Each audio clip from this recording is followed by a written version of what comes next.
ከአዲስ አበባ ውበት እንዲሁም ደግሞ ከሌሎች በተለይ ህዝብ በስፋት ሊጠቀምባቸው ከሚችልባቸው ስፍራዎች ልማት ጋር ተያይዞ በጣም ሰፋፊ ስራዎች ናቸው የተሰሩት። አሁን እኔ የምገኝበት መስቀል አደባባይ ነው። መስቀል አደባባይን ስናነሳ እንግዲህ በታሪክ በርካታ ሁነቶችን ያስተናገደ ስፍራ ነው። ሃይማኖታዊ በዓላት በዚህ ቦታ ተከብረዋል። ከዛ በተጨማሪነት በተለይ በተለያዩ መንግስታት ውስጥ የተለያዩ ፖለቲካዊ ሁነቶችን እንዲሁ ያስተናገደ በጣም ታሪካዊ የሚባሉ አጋጣሚዎችን ያስተናገደ ስፍራ ነው። አፍሪካውያንም ከዚህ ስፍራ ጋር ተያይዞ ልዩ ትስስር አላቸው ብሎ ማንሳት ይቻላል።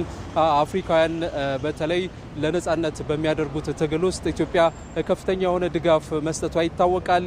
ደቡብ አፍሪካን የመሳሰሉ ሀገራት እንዲሁም ደግሞ ዚምባብዌን የመሳሰሉ ሀገራት ከአግላይ ስርዓት እንዲሁም ደግሞ ከቅኝ ግዛት ጋር ተያይዞ ትግል በሚያደርጉበት ወቅት ኢትዮጵያ ከፍተኛ የሆነ ሚናን ተጫውታለች እና በተለይ በዚህ በመስቀል አደባባይ ደግሞ የአፍሪካውያንን የነጻነት ትግሎች የሚያበረታቱ ከኢትዮጵያንም ከጎናቸው መሆናቸውን የሚጠቁሙ እንዲሁም ደግሞ ደጋግመው ለዓለምም ጭምር የሚያሰሙ ድምጾች ተደጋግመው የተሰሙበት ስፍራ ነው ማለት ነው። ስለዚህ የዚህ የመስቀል አደባባይ ታድሶ እንደገና ጥቅም ላይ መዋል መቻሉ የአፍሪካን ታሪክም ጭምር ከፍ አድርጎ ማሳየት የሚችል ነው ብሎ ማንሳት ይቻላል። እንግዲህ የመስቀል አደባባይ በተደረገለት እድሳት ከዚህ ቀደም ከነበረበት ሁኔታ ውስጥ ወጥቶ እንግዲህ በተለያየ መልኩ ማገልገል የሚችልበት ሁኔታ ተፈጥሯል።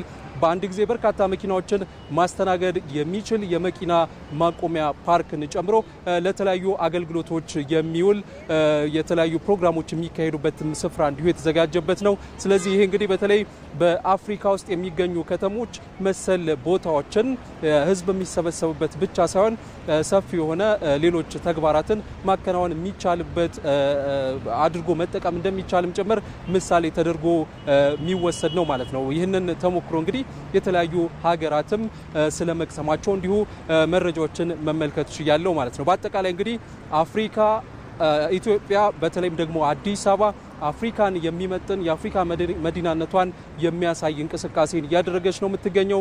ኮሪደር ልማትን ጨምሮ በተለያዩ አካባቢዎች መሰል እንግዲህ ህብረተሰቡ በስፋት ሊጠቀምባቸው የሚችልባቸውን ቦታዎች ጭምር በማስፋፋት ለውጦችን እያሳየች ትገኛለች። ለሌሎች አፍሪካውያን ምሳሌም መሆን ችላለች ብለን ማንሳት እንችላለን።